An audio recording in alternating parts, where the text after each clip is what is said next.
here at the studio with the sickie herself, which a lot of you reached out after the last video. Family's been through weird health stuff this year. My daughter particularly, we had to rush to the emergency room. Still can't go to school, so she's here, and I'm gonna put her to the test, see if she understands signal flow, because we're not at school, we still gotta learn something useful. What do you say? Just say yes. Yeah.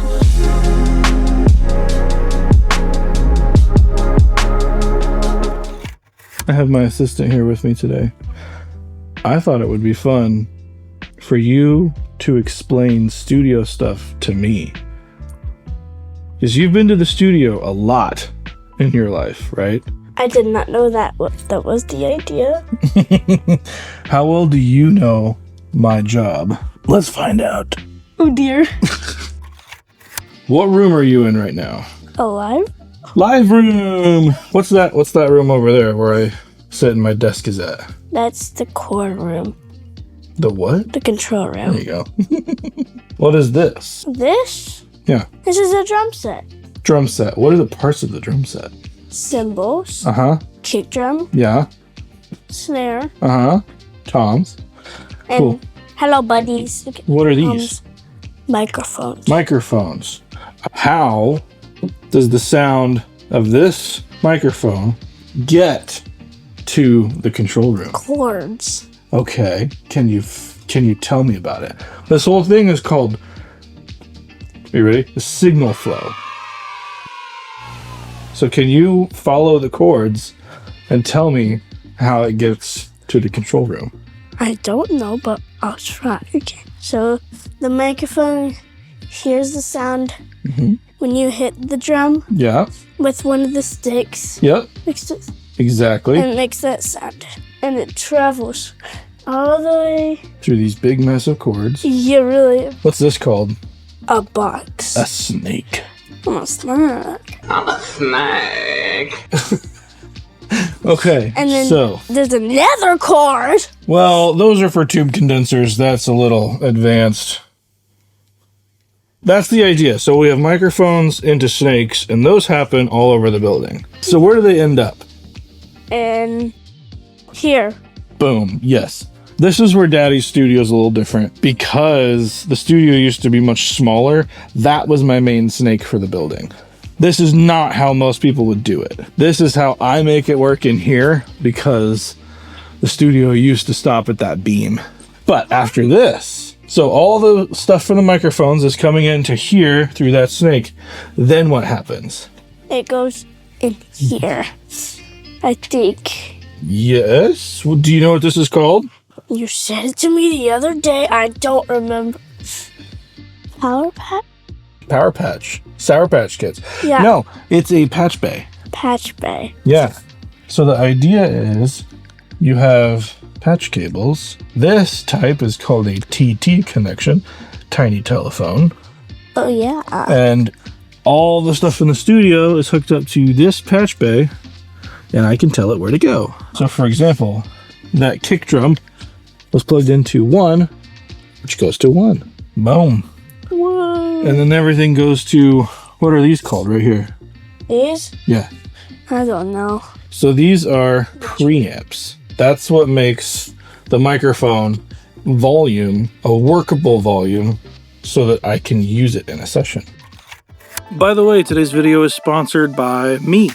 Besides doing the YouTube thing, we do have a commercial recording studio where we track, mix, and master bands from all over. If you guys are interested in getting your songs mastered, check out the QR code right here, or the link in the description, or in the pinned comment down below. Mastering can be kind of weird. If you've never been through the process, it might seem like a little bit of black magic. The way I do it is very collaborative. We talk back and forth about what can be done better with the mix, what you're hoping to accomplish, and how to get there. If you are interested in that, go check that out. I have a few gaps in the schedule, and I would love to start working on some of your guys' music. But move quick before the schedule ends up closing. Thank you guys so much for your support. Back to the video.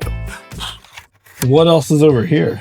Controls and stuff? Controls and stuff. Do you know what this is? Power buttons? There are power buttons.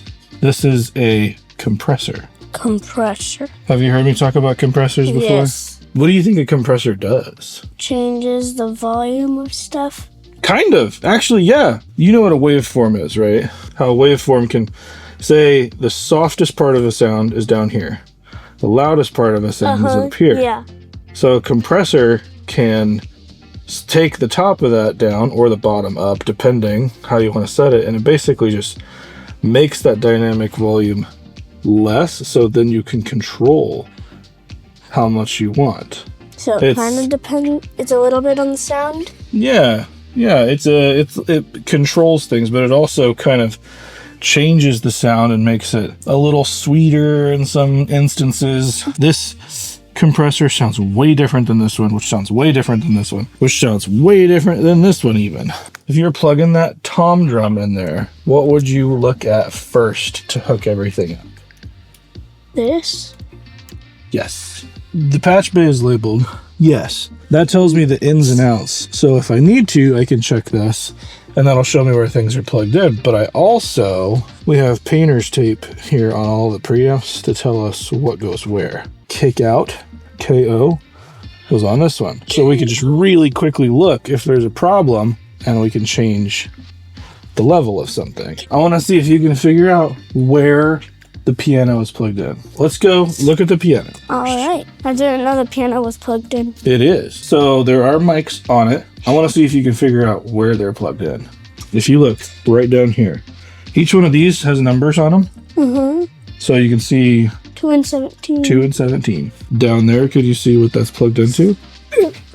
Here's 17. Yeah. So what is this plugged into? What's that number? 4. 4. So, if you look back here, there's a radial catapult. You see that little blue box back there? Yeah. This is a little bit different than the rest of the studio. Sends audio over Ethernet. Kind of crazy. Over by the patch bay over there, see if you can see one of those little blue boxes. One of the little boxes. Yes. So the piano was plugged into 3 and 4 on that box over there. What are 3 and 4 plugged into over here? This bad boy. Mm-hmm. So 3 and 4 on the catapult are going 4. So in this box, these are 8, 8, and 8. What's 8 times 3? 24.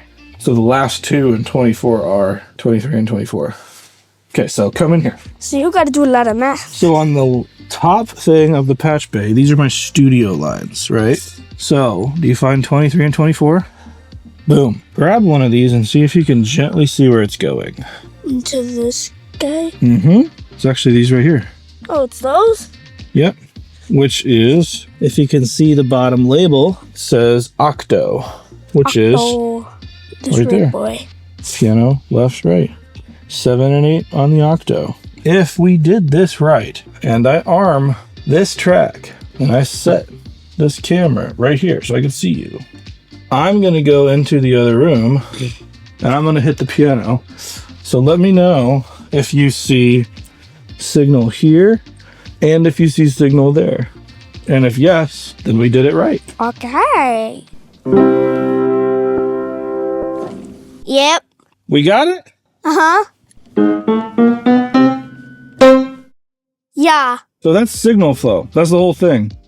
It can get complicated with more than one thing because that's one instrument in a session, and I had tons in this last one, which is why this is called a session sheet. This was mine for the last one. It tells me what instrument is plugged into, what snake line, where does it end in the patch bay, what preamp am I using, what compressor am I using, where does it pop out in Pro Tools. All of that is right here because this is really hard to keep track of. Just read your brain. Yeah, it's hard to remember, especially when you're trying to make other people's music sound good. Make sense? Yeah. It's your first lesson in signal flow. Yay! Well, you want to build a bass trap? Yeah. Stay tuned because that video will probably be next. Watch us build a bass trap for... Let's go show them where it's going to go, huh? Okay. This wall right here. Right here. Can a 39-year-old dad and a 9-year-old daughter build a bass trap? Stay tuned and find You out. already built High something five. else. Okay, cool. Okay, wait. Let's do it. Do you want to cover the camera with your hand?